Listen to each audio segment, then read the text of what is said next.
दोस्तों आज का मेरा टॉपिक है धारा 67 यानी उत्तर प्रदेश राज्य संहिता की धारा 67। दोस्तों धारा 67 है क्या? धारा 67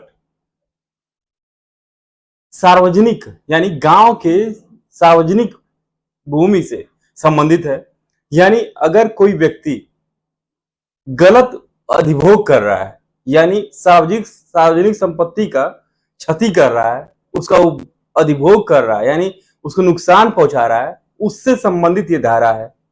यानी धारा 67 होती क्या है? धारा 67 एक में दोस्तों अगर कोई व्यक्ति, जैसे गांव में क्या होता है दोस्तों, धारा 67 जानने से पहले हम भूमि प्रबंधक समिति के बारे में जानेंगे। भूमि प्रबंधक समिति गांव की एक समिति है जिसमें ग्राम प्रधान गांव का अध्यक्ष होता है, सचिव जो होता है उसका लेखपाल होता है और उसके सदस्य उसमें होते हैं।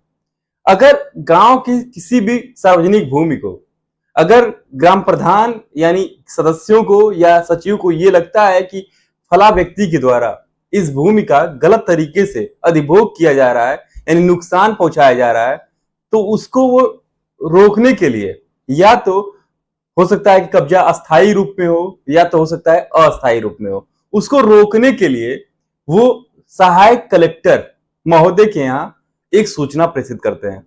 यानी वो सूचना किस प्रपत्र पर होता है? वो प्रपत्र 19 पर उस सूचना को प्रेषित कर सकते हैं। दोस्तों ये अस्थाई और अस्थाई कब्जा क्या होता है? दोस्तों अस्थाई कब्जा हम उस कब्जा को कहेंगे जैसे अगर कोई व्यक्ति किसी सार्वजनिक भूमि पर अगर उसने घर बना लिया, पक्का मकान बना लिया, चाहे कुछ भी निर्माण कर करके वहां पर रह रहा है, तो उसे अस्थाई कब्जा कहा जाएगा। लेकिन यदि कोई व्यक्ति किसी जगह रास्ते पर या किसी भी भूमि पर, सरकारी सार्वजनिक भूमि पर अगर नाद खूंटा बांध करके पशु को बांधा हुआ है, चाहे बांस रख करके या किसी भी प्रकार से कब्जा किया हुआ है, तो यह कहा जाएगा अस्थायी कब्जा। दोस्तों अगर अस्थायी कब्जा है तो ग्राम प्रधान और उसका सचिव यानी भू प्रबंधक समिति का सचिव चाहे तो उस कब्जा को तुरंत हटवा सकता है। अगर कोई उसमें विवाद होता है तो वो उसकी लिखित सूचना सहायक कलेक्टर महोदय को दे सकता है। सहायक कलेक्टर महोदय का तात्पर्य इस धारा के अंतर्गत तहसीलदार महोदय से है।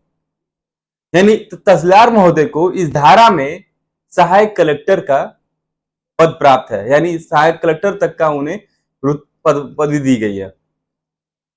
अगर 67(1) होता है तो इसकी लिखित सूचना आप प्रपत्र 19 पर किसमें देंगे? आरसी 19 पे आप देंगे किसे? सहायक कलेक्टर महोदय को। यह सूचना में क्या होता है? इस सूचना में लेखपाल के द्वारा 67(1) के फॉर्म में क्या दिया गया होता है कि उस घाटे का कुल रकबा दिया गया होता है और अधिग्रहित रकबा जो कि काश्तकार के द्वारा क्षति पहुंचाया गया होता है उसको लिखा गया होता है। इसमें जिलाधिकारी महोदय के द्वारा जारी सर्किल रेट के अनुसार उस घाटे का जो अतिक्रमित क्षेत्रफल है उसका यानी प्रति एयर यानी 0.001 हेक्टेयर की दर से जो सर्किल रेट दिया होता है उससे कुल नुकसानी निकाली जाती है, ताबाकृत नुकसानी निकाली जाती है और उसी आधार पर तहसीलदार महोदय के द्वारा जो जितना भी उस पर जुर्माना लगाना होता है वो उस पर लगाते हैं। दोस्तों यदि कोई व्यक्ति 67(1) की कार्रवाई से नाखुश है तो उसके बाद क्या होता है? खुशी ना खुशी तो अलग बात है, पहले क्या करना होता है उसे जानिए। 67(1) का जब प्रपत्र अगर तहसीलदार महोदय को जब सौंपा जाता है तो उसके बाद वे एक निश्चित समय अंतराल के बाद 67(2) यानी जो सूचना उस काश्तकार को प्रेषित करते हैं कि इस आशय से प्रेषित करते हैं। दोस्तों 67(1) का जब तहसीलदार महोदय को सूचना प्राप्त होता है तो वो दोबारा से उसकी जांच करवाते हैं। फिर भी यह सूचना अगर सही होती है तो वो क्या करते हैं कि एक नोटिस उस काश्तकार को जिसने की अधिग्रहित किया हुआ है, कब्जा किया हुआ है, उसको वो एक नोटिस भिजवाते हैं कि उस नोटिस में क्या होता है कि उस तारीख से, यानी हो सकता है वो उस नोटिस के दौरान एक नोटिस पीरियड होता है कि वो हो सकता है 30 दिन का हो या उस तहसीलदार महोदय के द्वारा जो निर्धारित किया गया समय हो, उस नोटिस के दौरान उस काश्तकार को उस न्यायालय में, यानी सहायक कलेक्टर महोदय के न्यायालय में पेश होना होता है। लेकिन दोस्तों ये ध्यान रखिएगा, उस नोटिस के मिलने के बाद ना ही ज्यादा घबराना चाहिए और ना ही उसके क्या होना चाहिए, ना ही उससे ज्यादा घबराना चाहिए, ना ही उस पे बिल्कुल न्यूट्रल होना चाहिए। ऐसा भी नहीं कि मेरा क्या कोई बिगाड़ लेगा, ऐसा सोच नहीं रखना चाहिए, क्योंकि इससे वो काश्तकार अपना स्वयं अधिक नुकसान भी कर सकता है। फिर क्या होता है दोस्तों, जब नोटिस उस काश्तकार को मिलता है तो उसको एक वकील साहब के माध्यम से उस न्यायालय में अपना जवाब दाखिल करना चाहिए कि अगर वो काश्तकार कब्जा किया हुआ है तब भी वो अपना जवाब दाखिल करेगा, अगर गलत तरीके से उस पर बेदखली की कार्रवाई अगर कर दी गई है तब भी वो अपना जवाब दाखिल करेगा कि मेरे द्वारा इस गाटे पर कोई भी अतिक्रमण नहीं किया गया, बल्कि यह जो बेदखली की गई है, बेदखली की कार्रवाई की जा रही है मेरे ऊपर, ये बिल्कुल निराधार है। वो तहसीलदार महोदय को जब ये नोटिस प्राप्त होती है, यानी जो जवाब जवाब जो तहसीलदार महोदय को ये प्राप्त होता है उस काश्तकार के द्वारा, तो वो 67(3) के अंतर्गत वो क्या करते हैं कि पुनः इस जवाब का जांच करवाते हैं कि क्या उस पर वो कार्रवाई जो की गई है वो सही है या नहीं। अगर सही पाई जाती है वो कार्रवाई, तो क्या होता है कि फिर से उस पर जुर्माना तय कर दिया जाता है और एक निश्चित समय के अनुसार उनको हटाने के लिए कब्जा कहा जाता है। लेकिन यदि यदि अगर वो काश्तकार की बात सही होती है और वो निराधार होता है, उसका कब्जा नहीं होता है, तो 67(4) के अंतर्गत उस कब्जे को 67(4) के अंतर्गत उस जो अवैध कब्जा दर्शाया गया था उसको खारिज करने का भी अधिकार तहसीलदार महोदय के पास होता है। दोस्तों 67(5) में क्या होता है कि 67(5) के अंतर्गत ये होता है कि काश्तकार यदि अपने ऊपर कार्रवाई से संतुष्ट नहीं है तो वो उस आदेश को जो कि तहसीलदार महोदय के द्वारा किया गया है, जो जुर्माना वसूलने के लिए किया गया है या गिरवाने के लिए किया गया है, उसके लिए वो काश्तकार क्या करता है, सीधे कलेक्टर महोदय के यहाँ 30 दिन के भीतर अपना जवाब दाखिल करता है। आजकल काश्तकार जो होते हैं आपसी रंजिशवश क्या होता है, उनके बीच विवाद होता है और वो तुरंत एक दूसरे के ऊपर एप्लीकेशन देना शुरू करते हैं, जिससे मजबूरन मजबूरन मैं वर्ड ले रहा हूं, उस लेखपाल महोदय को उनके ऊपर न चाहते हुए भी कार्रवाई करनी पड़ती है। मैं न चाहते हुए इसलिए कह रहा हूं कि कभी कभी ये दिक्कतें आती हैं कि उस गरीब परिवार के पास एक ही घर होता है, इसलिए मैं ऐसा वर्ड ले रहा हूं, नहीं तो नियमानुसार मैं ये नहीं कह सकता कि वो मजबूरन वर्ड नहीं करना चाहिए था मुझे।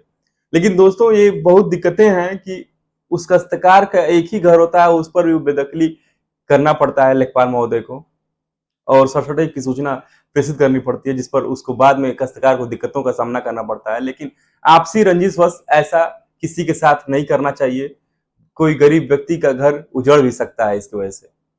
लेकिन दोस्तों ज्यादा घबराना भी नहीं चाहिए। बहुत से लोग ऐसे भी होते हैं जो नोटिस पाकर तुरंत घबराने लगते हैं कि उनके ऊपर इतना जुर्माना लग गया, वो कैसे इसको चुकाएंगे। तो दोस्तों मैं ये भी कहूंगा कि सब्र रखिए, इंतजार करिए और अपना जवाब दाखिल करिए। हो सकता है कि महोदय को ये लगे कि आपके साथ अन्याय हुआ है तो वो उस पर कार्रवाई न करके बिल्कुल आपके साथ न्यूट्रल भावना पेश करेंगे वो। तो दोस्तों ये ध्यान रखिएगा, घबराना नहीं चाहिए। तो दोस्तों एक धारा है 67(क). 67(क) होता क्या है?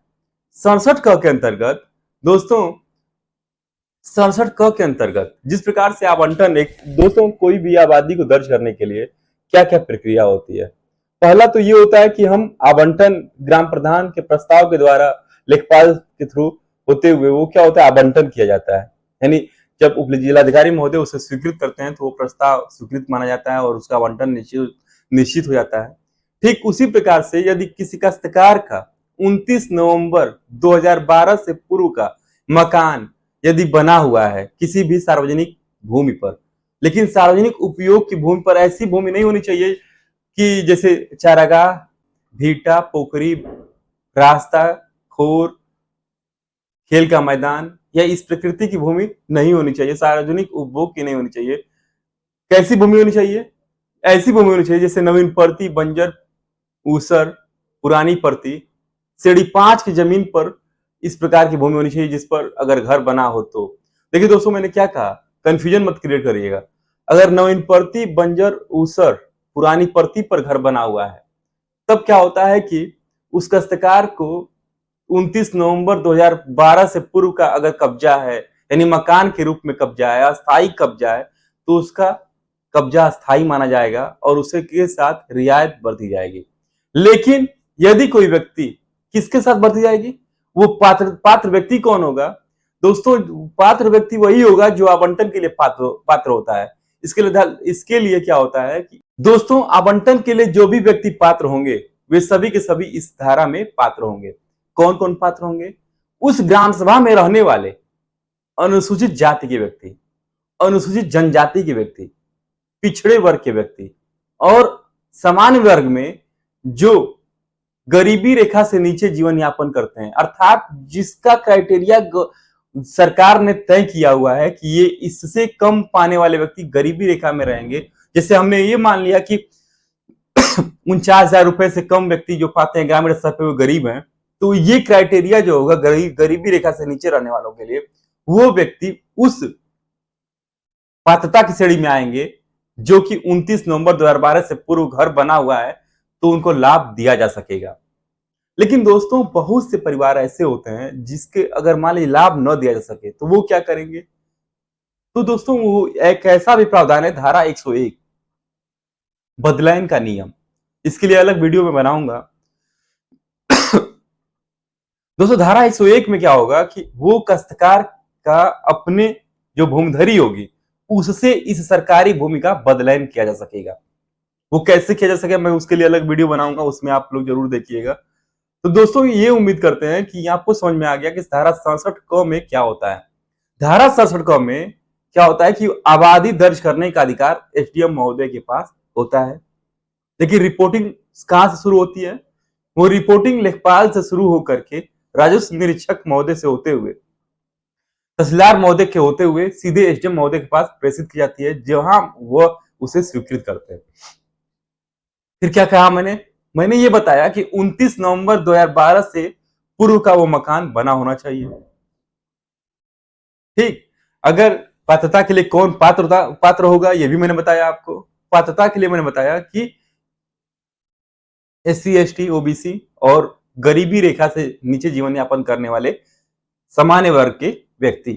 दोस्तों, एक धारा 67 क 2 होता है, उसमें क्या होता है?